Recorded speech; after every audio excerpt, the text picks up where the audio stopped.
What's up, guys? It's Wolf King. How you doing?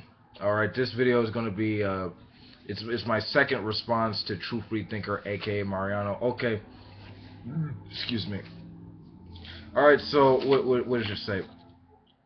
All right, Mariano. Now, in your second video, you started off with invoking the first cause argument, where you basically said that the Bible is true because it says it's true.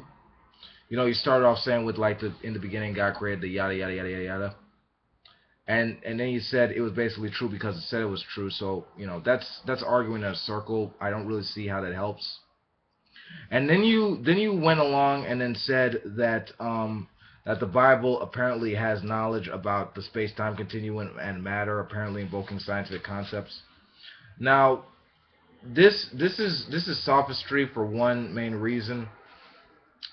The Bible was written, 200 years before Jesus and like about 200 years afterwards. And we understand modern science to have came about with people like Galileo, with Newton, with Francis Bacon, with and Albert Einstein, so on and so forth. I mean, how is it that that modern science apparently, or at least the basis of modern science, exists with the with the Bible when it clearly happened later in time? I mean, this is a logical. I mean, this is a contradiction. This is not factual in any sense. So I'm gonna have to ask you to not use this type of sophistry because it's not just absurd, it's dishonest. So I'm just gonna reject that right here. You know that it's not right there. And then you asked me what was the point of my reply. The point of my reply was that your video had a creationist bias against modern science. It invoked an argument from incredulity and also is synonymous with an argument from with ignorance, in that you couldn't either imagine or understand how the universe it could be understood through naturalistic means. That's really a matter of a philosophical hang up. It really doesn't it's not necessarily science's problem to actually worry about that. But I mean that's just the way it is. I mean the burden of proof is on you to actually prove your supernatural claims to be accurate. I mean science doesn't really focus on this type of stuff. It focuses on what is observable and testable by way of the regularities of the universe. But going back to it, you said that I can go to the most dogmatic fundamentalist person and they'll tell me that this is just a matter of their emotions and feelings, in that they don't feel like this empirical scientific data is actually accurate. Well, I'm not gonna apologize on behalf of science or the scientific community if this makes you feel butthurt about your worldview. But the fact of the matter is that emotions and feelings are sort of irrelevant to the scientific method. What matters is how it works and what's actually going on. And it's true whether or not you believe it, because there's demonstrable evidence and reason for why we accept these things. So I mean, if it's really just the fact that you don't feel that this is in your heart, right? I mean, I really don't see how we're having this conversation, because like that's irrelevant to science. You know? And you also mentioned the metaphor I made with regard to the whole with the whole cop pulling over the I barely remember the metaphor I gave, but okay, the guy had number dyslexia apparently, and the guy stopped him. The guy pulled him over. It's not the fact that you said I apparently made an argument from authority. It wasn't the fact that the guy was a police officer.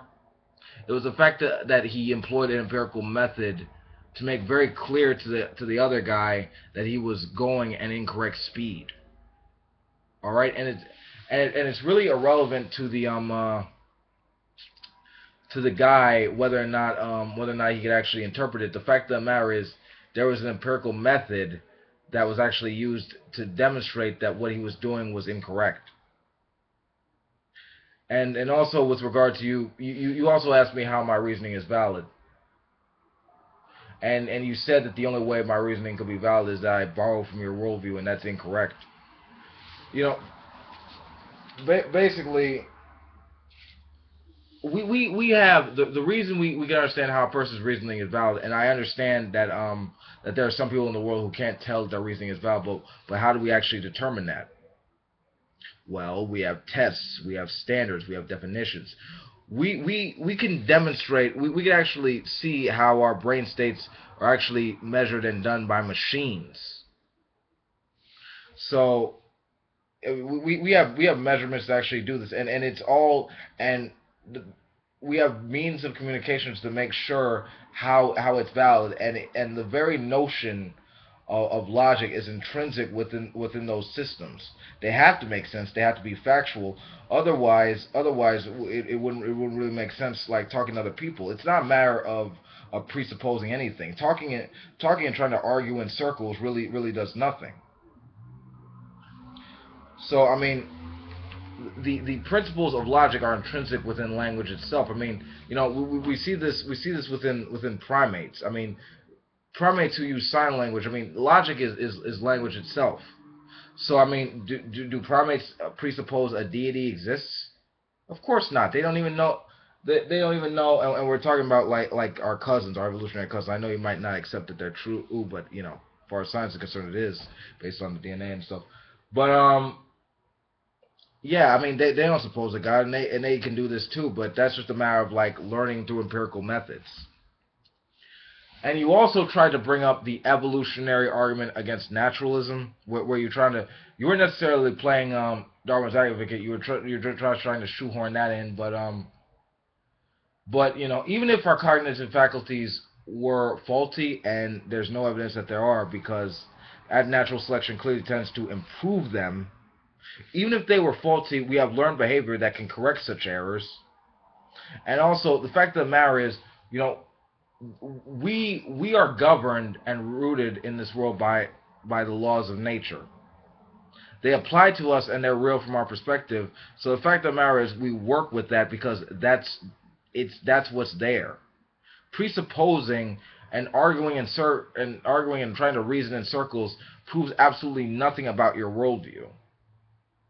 So I mean, I would say that the best thing to do, there are either two positions for your worldview. Either you have to resign in saying that, you know, this position is totally useless in trying to understand reality, or you have to go back to the drawing board. And I would say that I know you're not going to do the former, so I think the best thing for you to do is to do the latter, in going back to the drawing board, because presupposing and trying to argue that reality is inconsistent with your view or is relying on your view is moot and ridiculous.